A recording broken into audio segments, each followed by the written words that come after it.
Eternal Return finally made it out of early access just a few days ago, and with it came a ton of changes. There's so much new stuff that you basically have to start from new. All of this can be incredibly overwhelming for new players. I even talked to and played with people that have thousands of hours, and even they were very overwhelmed by all the changes. After playing for a ton of hours, I realized that all the changes are actually incredibly simple. But the game gives you zero information about all of this, which can easily cause frustrations. That is why I decided to do an ultimate beginner guide that teaches you all the basics of Eternal Return 1.0. Even veterans do some of this wrong. Starting out with the most basic thing, picking your character. Every character has different builds and different routing. For this reason, you should just pick whatever character you think looks cool and stick with them. At least until you got the basics figured out. Trust me, this will help your learning process in the beginning massively. If you're completely lost, pick Yuki if you like bruisers, Hejin if you like mages, or Ryo if you like ADCs. The next thing you need are builds. Builds are fairly simple. When you play a game, you will automatically get builds recommended. These are honestly really good, and I recommend using them. I often see people trying to make their own builds, but trust me, unless you are diamond or higher, you shouldn't touch them.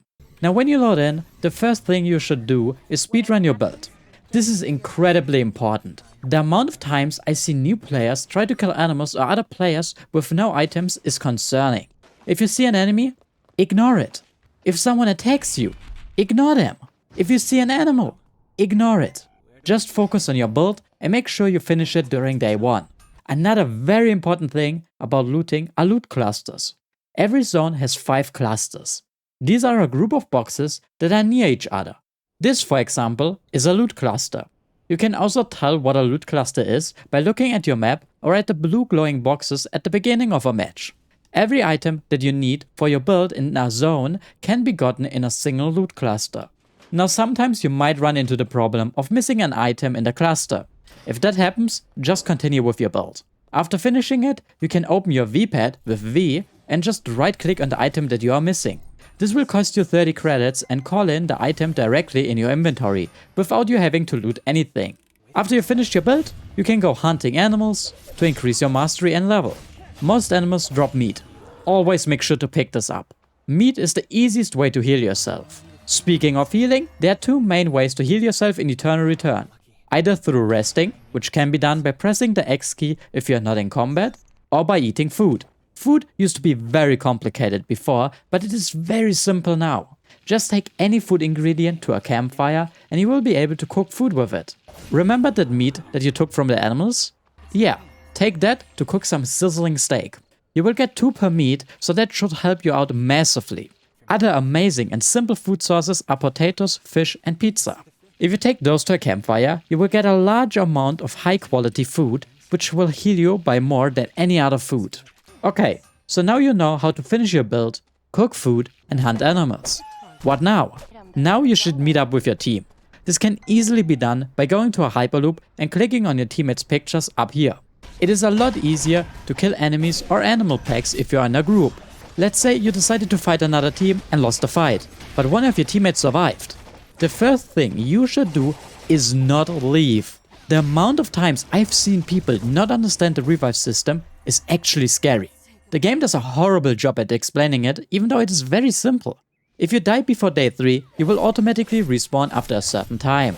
After that, you will see all the zones and how many people are in them.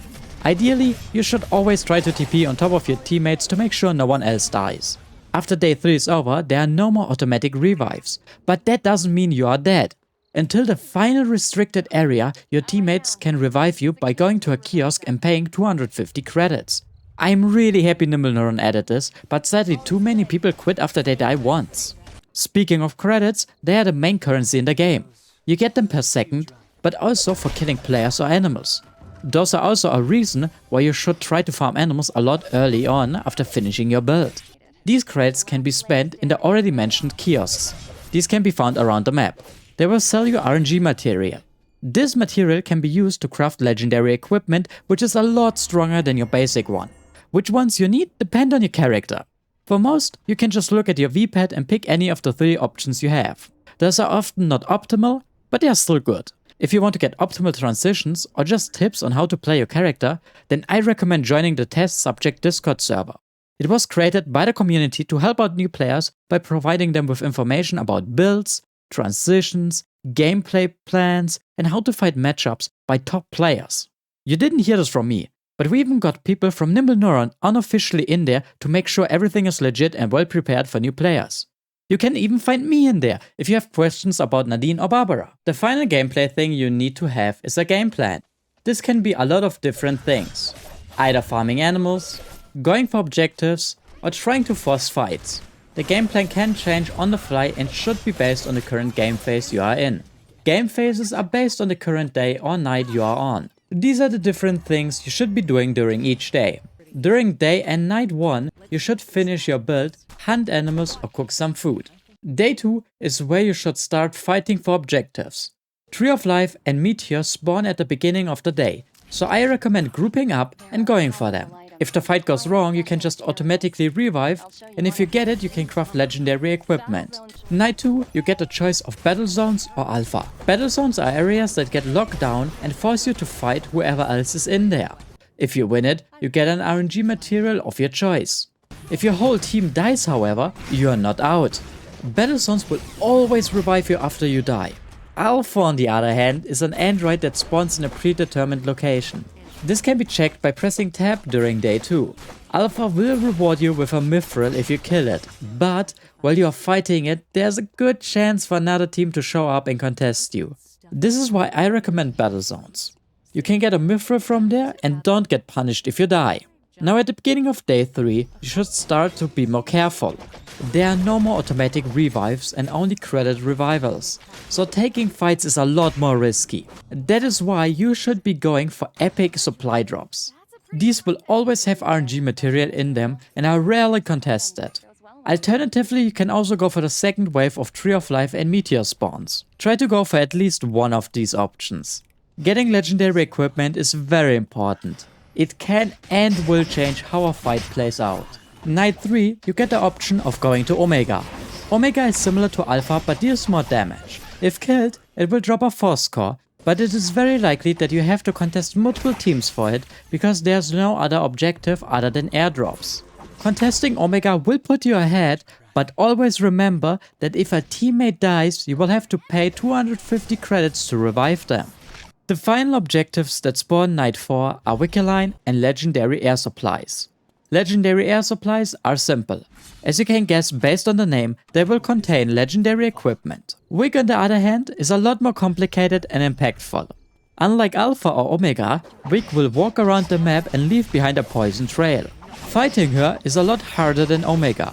She does a ton of damage and slows your whole team. But if you manage to kill her, she will reward you with a VF blood and a temporary buff. This buff will make it so that every time you hit an enemy, they will get a dot on them that does a lot of damage. This is so powerful that you can be behind several legendary items and levels and still win a fight. Fortunately, it only lasts for a few minutes, so if another team kills it, try to avoid them the best you can until it runs out.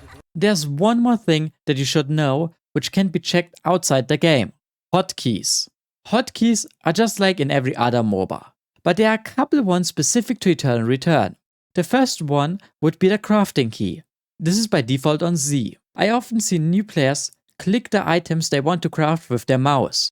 But pressing a single key is a lot easier, especially when you have to craft multiple things in a row. The other hotkeys are the inventory hotkeys 1 to 0. These are not specific to ER, but in other games you often only use 1 to 3 maximum. In ER there's a good chance that you might need more than 5. An example for that would be if you have food, drinks, cameras, remote drones and traps. There are multiple variations and those can fill your inventory really fast. For this reason I recommend changing the hotkeys for inventory slots 6 to 10 to shift 1 to 5. So if you have good food like pizza and bad food like steak, then you can put your pizza on 1 to use in the middle of a fight and your steak on shift 1 to eat while farming. I won't talk about traps or cameras in this video because there are more advanced mechanics that you shouldn't worry about if you're a new player. As a quick note, bets can drop cameras which function similarly to wards in League.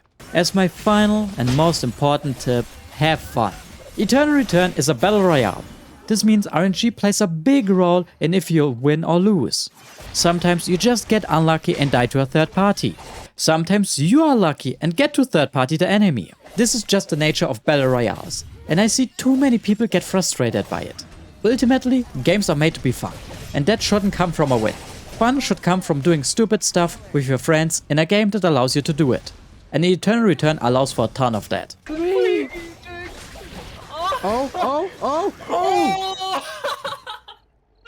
Yo! We're Oh so my god. fucking Debut and Marlene Prodigy. I hope this guide could help out some new players.